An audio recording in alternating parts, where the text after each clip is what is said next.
open the meeting of the library trustees. And I guess first we'll do a voice roll call. Carolyn Coffey is here. Linda Giacomo here. Mary Lou Lawrence here. Catherine O'Callahan here. Catherine Harvey here. Elaine Breslow here. And I think that's everyone. Steve Brown said he was here too. Okay, so we have two sets of minutes to approve. One from the last regularly scheduled meeting and then one from the special meeting that we had a week afterwards. Were there any questions or comments on those meetings? I mean, on those minutes? And if not, can I have a motion to approve? No motion. Second? Second. All in favor? I think. Aye. Aye. Are there any opposed? I think for minute approval, we're fine to just do a voice vote like that. Megan, what's going on? So The library lights look great, by the way. We can't hear you. can you hear me now? Yeah. Yep. Yeah, okay. Sometimes I have something pop up that turns off all my, so it's been a little bit of a slow month. We're just kind of anticipating. We were laughing today about how it's been a very much hurry up and wait type scenario. So we're doing a lot of planning, but not a lot of implementing. But some of the things that we have done, we've rearranged our collection a little bit.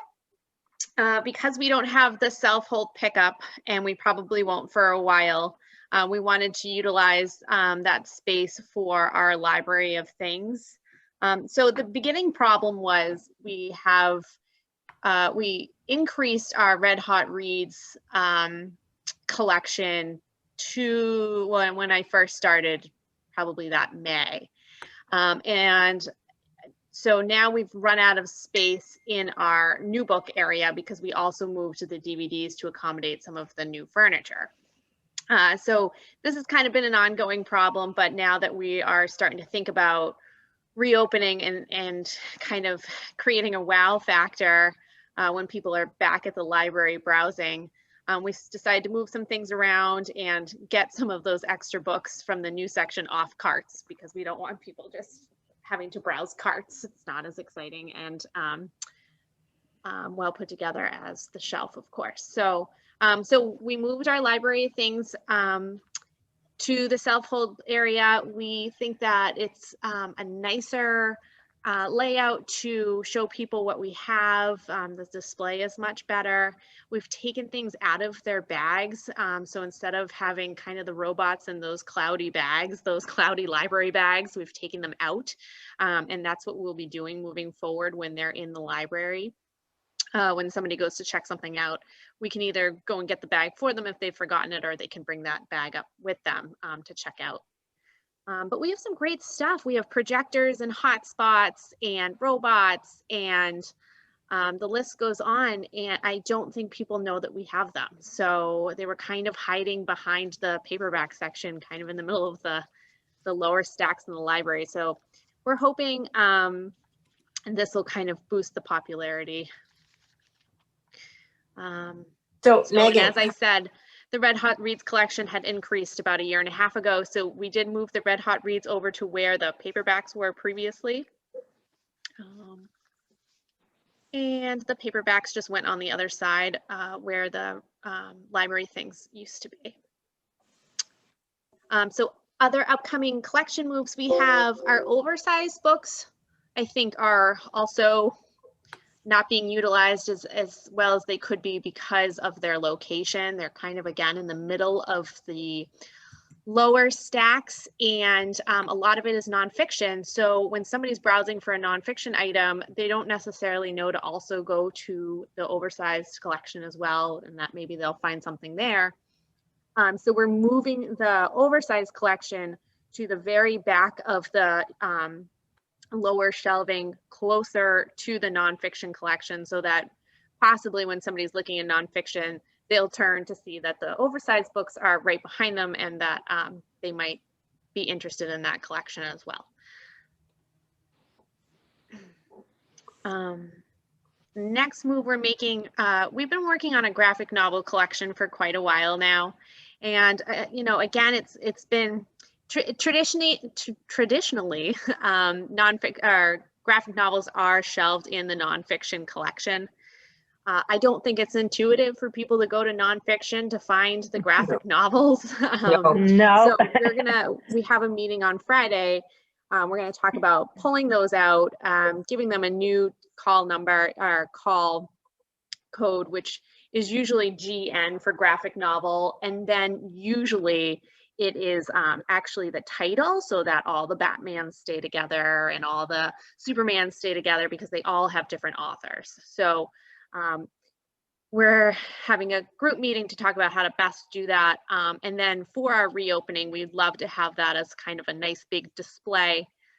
So when they do go back into the collection, people have seen it, they know that we have it, and we will house it somewhere that people can find a little more intuitively. Megan? So in the beginning of this week, before we heard from Governor Baker yesterday, I chatted with Chris and Miriam Megan? quickly. Oh, Carolyn? Sorry, Mary Lou had a question. Could you not Am I hear her? muted? No. No, I can hear you. Oh, Megan, can you hear her? Can you hear me, Megan? You hear me? I Yeah, can. we can hear you, but can you not hear Mary Lou? Hi. Oh, I can hear you, Mary Lou. Okay. I just have a couple of questions. But I couldn't hear Carolyn. I think she was trying to ask me something too, but that's. She was just saying, can you hear Mary Lou? Oh, no, I couldn't. I'm sorry. I couldn't hear you either, Carolyn. Why were you I'm trying to- sorry. What were your questions? Okay, a couple of questions. I remember at one point we were talking about you were going to have Hillary Shute come and give a talk. Hillary Shute is a local Cohasset woman. Mhm. She's from an old time family who's lived here in Cohasset for what, 100, 200 years. And she's really big in the graphic novel industry. She's written several. She's well known. She's gotten a couple of prizes. And you had talked at one point about her giving a talk. And I just wondered, did that ever happen? Sure, Have- where that went. So I know so this was towards the end of my maternity leave, but I know that Gail reached out to her and there was never a return email. Okay, she lives So- in Cambridge, so maybe, yeah. It's a weird time. We can always It try her is. again. You know, I She's don't know well what her. worth trying because she's a big name and she grew up here. So, you know, her heart is partially here. Yeah, I believe it was her father that reached out to us to make sure that we had her books and that he wanted to donate them if we didn't. I think it was her father off the top of my head. And that's kind of how we heard about her. And we did have a majority of her books, but not all of them, not her most recent. So we did get that. But we will certainly try again because so Nick actually does the purchasing for our graphic novels, and he was thrilled to hear that she has ties here. So she's definitely very well known in that genre, and he was excited. So Good. So we'll have to reach out to her again. She's on your radar screen. Yes, absolutely. The other question I have, all those wonderful things you have to rent out, like hotspots and projectors and robots, etc. How are people going to know we have them? That's a great question. So we have posted on social media a few times. It was in some of our mailing in our newsletter at one point. People don't know we have them, and it's a problem. So that's one of the reasons why we moved that collection. So when we reopen, it's there. It's on our website. We may not be reopening for a long time. That's very true. It's been posted on social media. It is on our website. It was in a mailing newsletter that went out probably 2 or 3 quarters ago. I just wonder if it's worth a call to the Mariner to maybe have them write about what the library's offering these days. Sure. Yeah. That's a good idea. You know, they must be looking at what's going on, looking for stories, you know, in view of what little is going on, aside from people getting COVID. Yeah, and everybody's sick of reading about that. Yeah. So yeah. this is fun stuff, and it's interesting, and it's something for the town, and it should be of high interest to the people who get the Mariner, I would think. Yes. And the hotspots in particular, I mean, Yeah. one thing that we talked about and Catherine brought up, you know, you don't think of Cohasset as somewhere that has connection issues. But, you know, in some of the older homes or even just around, because we're kind of off the beaten path, there actually are connection issues that I wasn't even aware of. So there is a need for internet in Cohasset. So, you know, the hotspots, we do have a few families that use our hotspots regularly, which is wonderful. But I would like to have more people utilizing them, because I do think that there's a service gap there that we can fill. So yes, we need much better marketing for our library of things. And I think the Mariner is a great idea. I just don't know who to get in touch with there anymore. It's I have a contact. I have to say, I'm a little frustrated with the Mariner. We send them our list of programs every Friday, and every time the paper's published, it's incorrect, all of our events. And we've brought it to their attention a few times, and we've actually been kind of back and forth on whether it's maybe time to just pull our stuff from there, because I mean, it's nice that we're there, but the fact that it's incorrect, I'd almost rather not be there at all, maybe. I'm not sure. It's been a conversation in our department head meetings a few times. We haven't done anything about it, but it's been highly frustrating. There's things in there that we're not even running anymore. and so you too don't have a person you can call there. I mean, we used to have somebody who was in charge of everything, and now, since I stopped writing articles for the Mariner, the guy there, he doesn't do anything. He doesn't. Yeah, I think I don't even recognize the names of reporters. Is anybody else? Lynn, have you had anything put in the Mariner lately? We stopped a long time ago. Shortly after Mary Ford left, we you stopped, just gave up. and you know, we heard they went to Texas, and then I think there's someone who's more local, but they don't reach out at all. And we are just trying to move more to social media. And I know that may not be entirely the best, because you do miss a whole slice of the population, but that's where we're going. So you think that slice of the population, do you think it's mostly older people?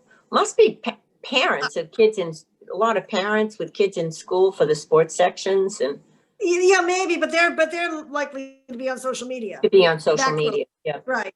So we do the old-fashioned emails and constant contact, and you know, and snail mail, but we really haven't even thought of the Mariner for quite a while. Interesting. I mean, I don't even know how many people get it anymore. Mark and I stopped a long time ago. I keep saying we should stop, and Robin says, so you know better what it looks like now. So I haven't. It's not even, it takes you exactly 30 seconds to read it. Yeah, it's a shame. Unless you're interested in the details of what's going on in Braintree. Yeah. Yeah. Really. I had to email them once because I was getting alerts. So I have like an alert on my email that when the words like Paul Pratt Memorial Library come up on the internet and it's new, I get an email so I can see, you know, what it's saying. And I mean, at one point they had our library, but they were advertising somebody else's library's programs under our library. And I was like, oh no. Yeah, I don't. That's too bad. So it was kind of a shame that On the Rocks shut down because of the pandemic, because we had a nice article going in there actually twice that didn't work out due to the pandemic. But I don't know. I thought that was kind of a nice way to get some news out. Yeah. Why did they shut accurately. down? I didn't realize why did they shut down? I don't know if they shut down, but they stopped printing through they said that they're not going to do another issue until after the pandemic. I don't know if Yeah, it I was mean, a financial decision or. Yeah, I would assume that they were advertisers were saying, why are we advertising? No one could, do anything, and it was financial Yeah. or that's- practical. Yeah, that makes sense. So, all right. So before Governor Baker talked yesterday, I had reached out to Chris and Miriam just because I was starting to get some emails from other libraries who are actually now scaling back to curbside. Abington, Brockton, and since then I've heard from Canton and Weymouth. Norwell still closed, Hingham still closed. Marshfield's going to continue with, I think they're open 2 days a week by appointment. They're going to continue that. Situate doesn't see any changes coming anytime soon, but they're all kind of waiting for their select boards in those towns. They're making the decisions on who opens and who doesn't.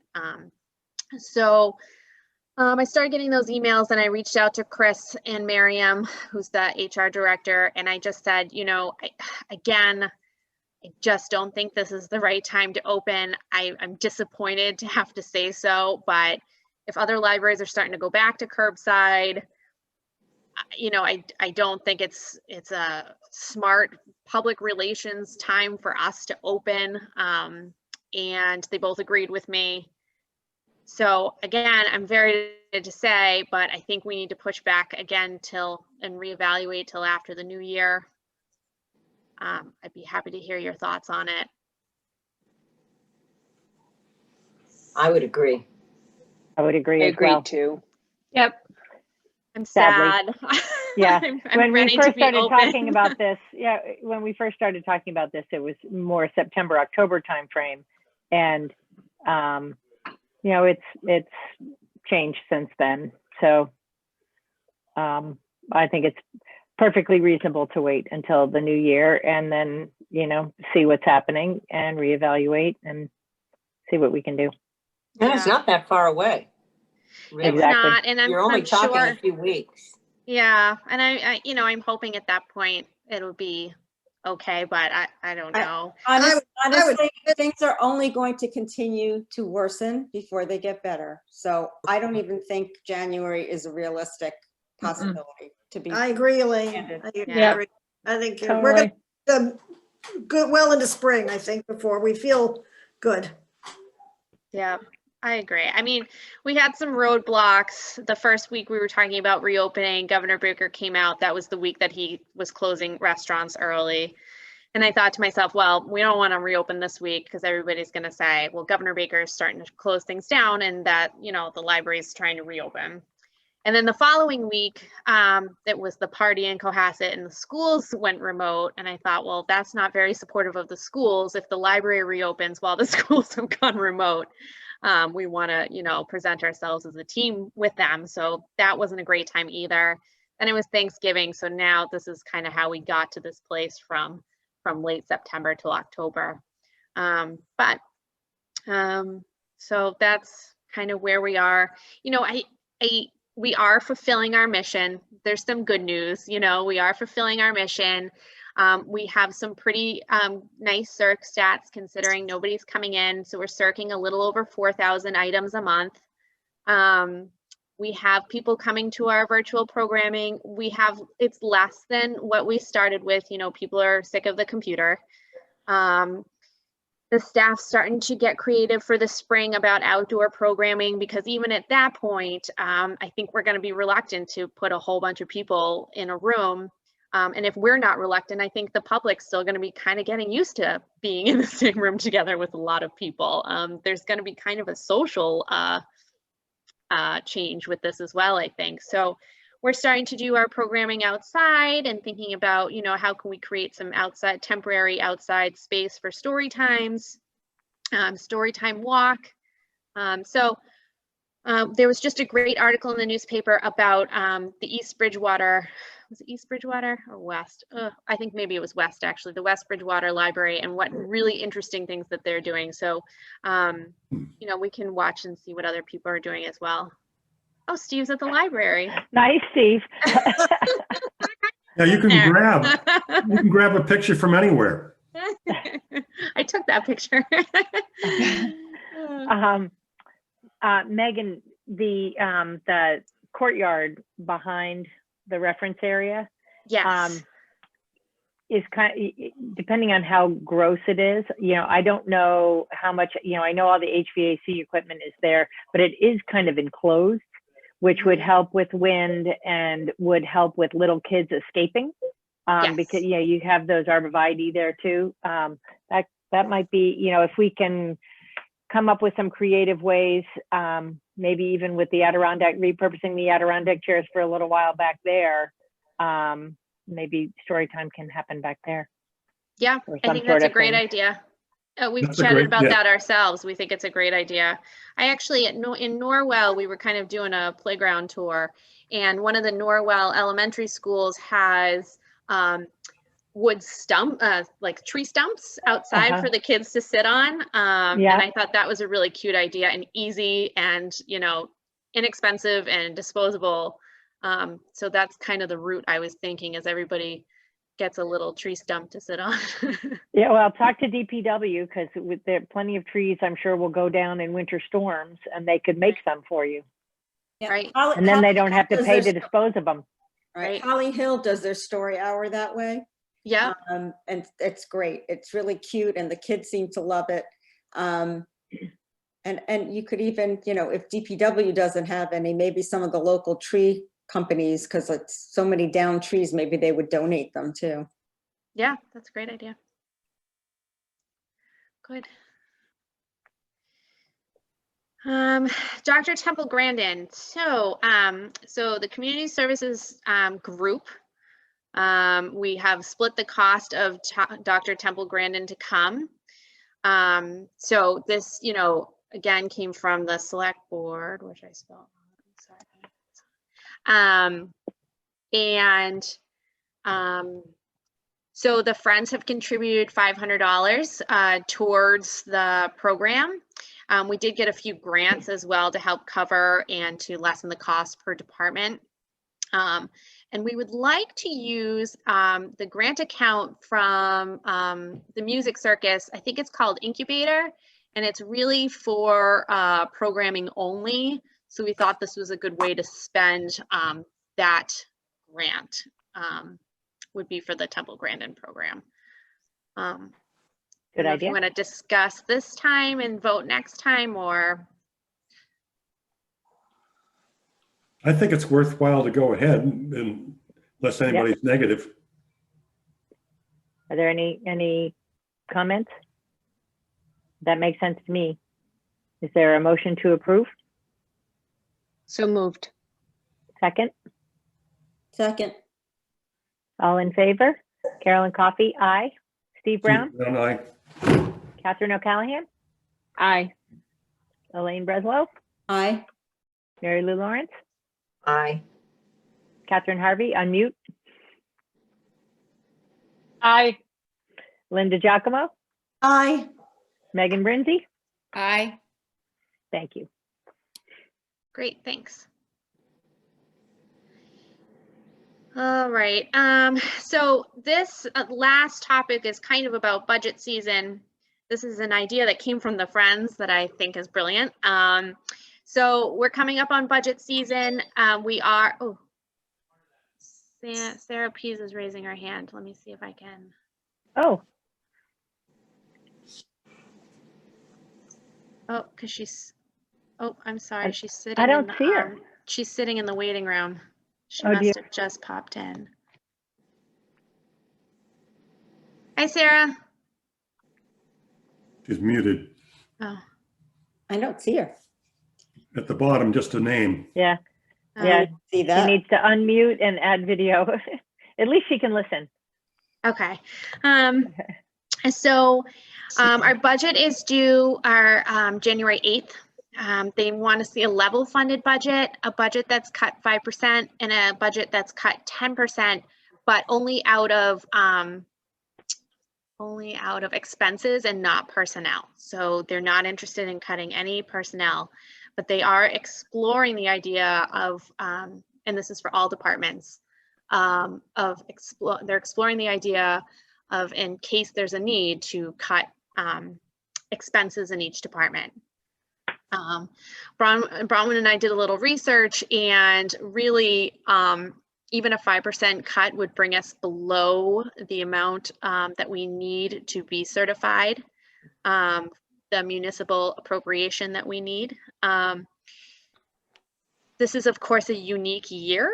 We don't know if we're going to be cut, but I am preparing kind of an extensive document for Don, just so that he understands what the impacts are for the library if we go below a certain amount of money. So if that does happen, oh, Carolyn? I was just going to ask, I saw the email today about the state aid for libraries and the certification, and how they're petitioning to change the threshold that you have to show up and explain from -5% to -10. Have you heard anything about certification levels? And, you know, I have to imagine that a lot of municipalities are going to be exploring cuts across the board this Sure. year. Have you heard anything in your director circles about that? Just to prepare us for the future? So state aid actually looks good for this year for FY21. So it's being delayed, but it actually looks like there was a 20% increase for libraries and state aid for FY21. For those that qualify. Yes, for those who qualify. So we will qualify this year because we're in FY21 currently, and our budget is where it needs to be. It's FY22 that I'm concerned about. So there was actually just a big article in the Duxbury Mariner about the library's budget there. And kind of some extensive conversations between the library director and their finance department about, what a large cut would look like for the library. Basically, the MBLC has come out and said, we understand that there's going to be cuts, but what we're looking for here is proportional cuts. So they want to see that the library is cut the same amount as the police station, or the same amount as the rec department. Well, the rec doesn't have that's a bad example, senior center. So they just don't want to see the library cut 15% and everybody else is level funded. That's when we're going to see ourselves in trouble. So that's kind of where we lie right now. Okay. We will still have to go through the waiver process if we are below the municipal requirement, but so is everybody else. So they're only really going to have a serious problem where everybody needs to show up at the State House if the library's cut disproportionately. Okay, thank you. So with that being said, we're starting, this is an idea that came from the Friends, as I said, but we have a whole bunch of, feedback statistics wise with, numbers and, how many people have taken out this book or used this platform. Maybe they use Libby, maybe they use Hoopla. So we have kind of the usage stats, but what we don't have is kind of the anecdotal, through the pandemic, how is the library done? And so with our whole pickup emails, we have a very, very short survey at the bottom, just asking people how we're doing. I think it's about 5 questions. I feel like if it's any more than that, people won't do it. So I'm trying to keep it short and sweet to get just a little bit of information so that I can use that during budget season to say, yes, the library was closed pretty much all year, but this is the impact that we still continued to make. And this is why we're important to the community. So it's just an extra something to have in our back pocket in case there is turmoil. And other than that, I said, excellent. Yeah, it was, I think it was no, was it Sandy that came, Catherine? I was gonna guess Linda too. I can't, I remember the conversation, but I think it was Linda. Okay, Linda, it was brilliant. Yeah. So, while we haven't had a real busy month, we have a lot of big things coming up, like the budget season. We have negotiations, new contract negotiations for our union workers, and hopefully a reopening. So we have a lot of things coming up, and hopefully all exciting. That's my report. Thank you. Does anyone have any questions or comments for Megan? Did you ever do the No. coasters? Yes, the coasters are done and they're sitting in my office because this is that hurry up and wait. So Nicole and I decided that now is probably not a great time to distribute the coasters because they're going to end up in the corner of somebody's restaurant somewhere and they're going to forget about them. So maybe, come summer when people are able to reopen again would be a better time to distribute the coasters. Great. And the coasters are cute. I saw them when I went to sign the warrant. Thank you. They look good. All right. And speaking of the warrant, Bronwyn, is there anything you want to share with us about the bills? Actually, I put both of the warrants on. I know that at our last meeting, we kind of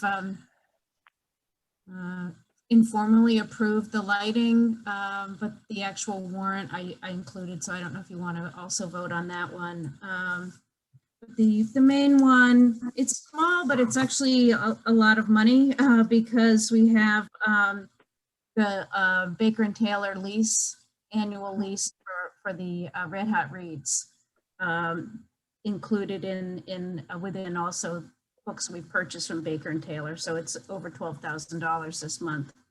And then the other thing that people might question is the recorded books. The $1,500 is for universal class, which is you can go through our website and have access to. It's sort of like lynda.com was, but it costs less and has different offerings. Other than that, just I think it's pretty standard, unless anybody has any questions. I'm happy to answer them. That Anyone haven't? I just want to comment on the donation to the staff. That was very nice. Oh, I'm drawing a blank on his name. Was that Roger K? Okay, yeah.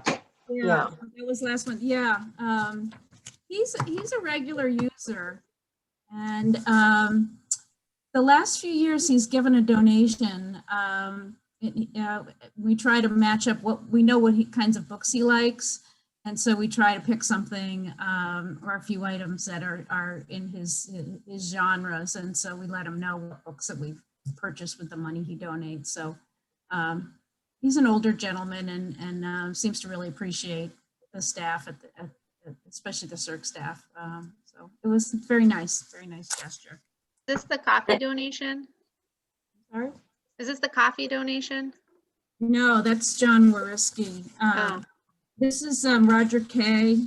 You must have seen it. It's on the gift account. But my question is, why does it get put back into the general fund or whatever? Why isn't it used for the staff? Maybe flowers or something. He specifies he wants us to purchase a book with it. Or two. Oh, okay. I think it was $25, and then over the last few years, he's increased it a bit. He usually writes a letter along with it, praising the staff, and then also asks that we purchase some current fiction, or he likes mysteries, and so things like that. Nice, yeah, it would be nice if he did say buy something for the staff, but I know, I was thinking chocolate. Why are they giving this back? It should be a box of chocolates or something. But I guess we actually. Megan, would you mind unsharing your screen so we can? Great. Yes. Thank you. I just got a text message saying the same thing. Look like Thank you. We do actually, usually we get some a big tin of cookies, and other years we've gotten big poinsettias and chocolates and things, but this year nobody has really come through because they're not coming in. Oh, It's only the 9th. Won't gain as much weight this year, I guess. It's only the 9th. Maybe it'll still happen. Yes, the season is young. that's true. Exactly. My house isn't even decorated yet. If there aren't any other questions, can I please have a motion to approve? So moved. Second? Second. Is there? And I think if you guys don't mind, because on Zoom, you know, nobody knows who's next, I'm just going to call in the order of people, pictures like I did with the expense. So Carolyn Coffey, aye. Mary Lou? Aye. Catherine Harvey? Aye. Linda Giacomo? Aye. Steve Brown? Aye.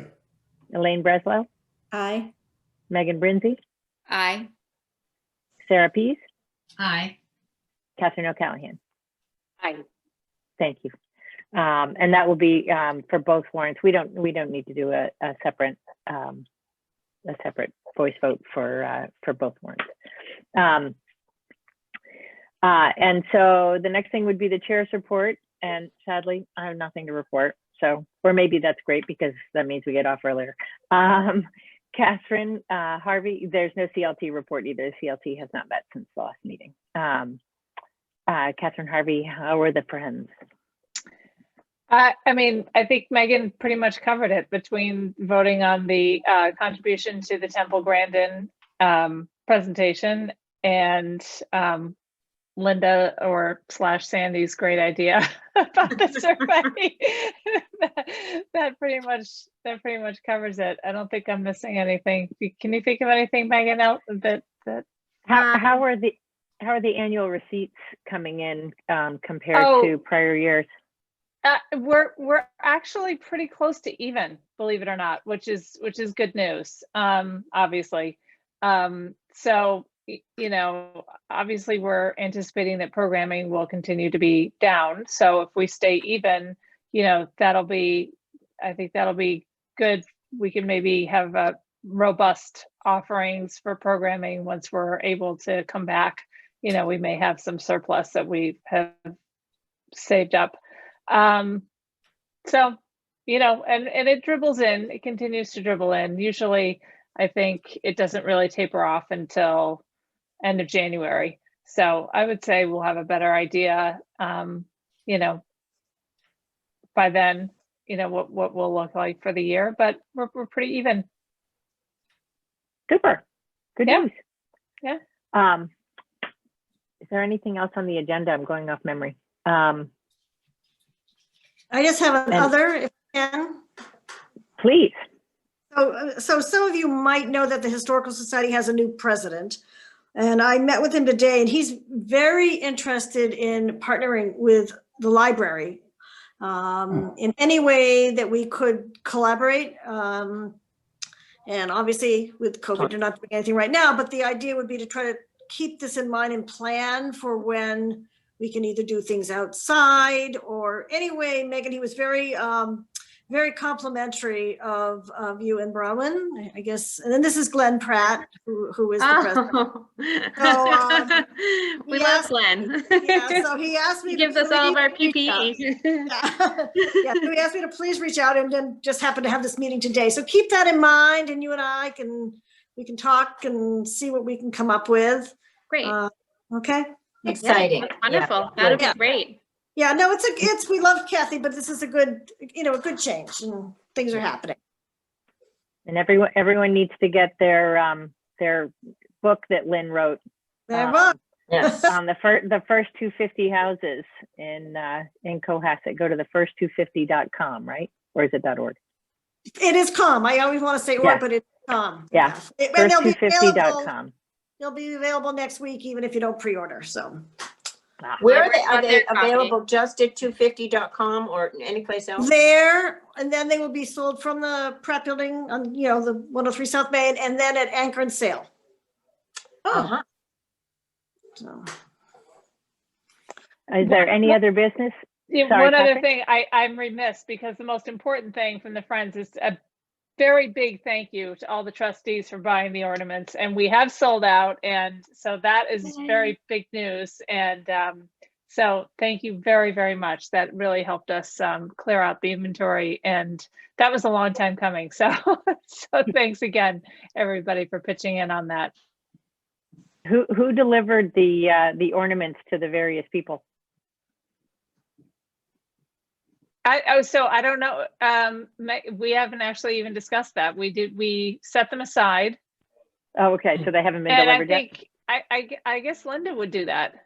Maybe Linda did. She always Probably. handles all the. Let's make she sure they handles all get the delivered merch. before Christmas.